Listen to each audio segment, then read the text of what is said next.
Sa kabila ng tagumpay at kasaganaan at mga achievements na natamo ngayon ng SB19, bakit hindi sila tinitigilan o tinatantanan ng mga bashing? Bakit may mga tao pa rin na kontra sa kanila?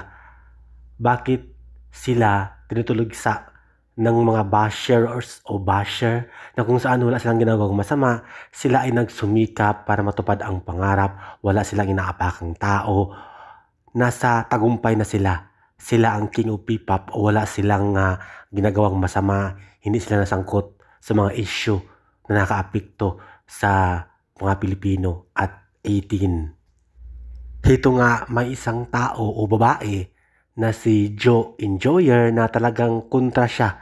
Ayaw niya sa SB19. Sabihin natin, isa siyang hater o basher. Nag-post siya kamakailan lamang, sinabi niyang ayaw niya panalunin kahit hindi niya i-mention ang artist na yon. Siyempre SB19 yon, ayaw niya panalunin ang singer na yon dahil magmamayabang na naman ang mga fans.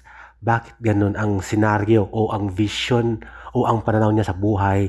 Bakit ayaw niya o bakit niya hinihila ang kapwa niya Pinoy na singer? Totoo talaga ang sabi ng iba o mga ibang lahi na ang crab mentality ay mayroon talaga sa mga Filipino. Likas na talaga doon na kung may maging matagumpay sa isang larangan, hinila siya pababa. Ayaw ng mga tao na kapwa Pinoy na mas mataas pa. Parang sa mga OFW, sa mga Pilipino na sa abroad, pag tumaas ang posisyon, sinisiraan para maging down. Para lang din yung mga sikat na artista, sikat na singer. For example, SB19. Sila ngayon ang pinakasikat na Filipino artist sa buong Pilipinas, buong Asia, at malapit na rin sa buong mundo. Kahit sikat na sikat sila, wala silang ginagawang masama, mayroon talaga mga taong ayaw sa kanila at hindi mo sila mapiplease. Kontra talaga sila kasi may kanya-kanya tayong mga idol. Ito nga si Joe Enjoyer.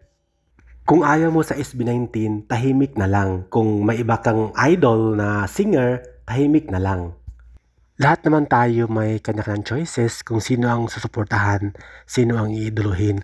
Huwag na lang sana dumating sa punto na manghikayat ka ng ibang tao o ibang fans na huwag suportahan ang SB19. Balik tayo sa SB19. Ang SB19, ayaw nila nakisawsaw, ayaw nila pumapatol sa mga bashing para lalo naging mabango ang pangalan nila at maingay. Sila ay nagpo-focus para maging mapabuti pa ang kanilang talento, ma-share sa kanilang mga fans at maging inspiration, mailabas ang kanilang artistry at creativity bilang isang artist or singer.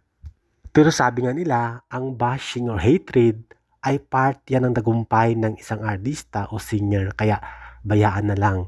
Ang mahalaga, ikaw bilang isang singer, wala kang ginagawang masama, sumikat ka at natupad ang pangarap mo na walang inaapakang tao. Tuloy lang ang buhay at pahalagahan mo ang mga taong sumusuporta sa iyo at nagmamahal sa iyo sa industriya.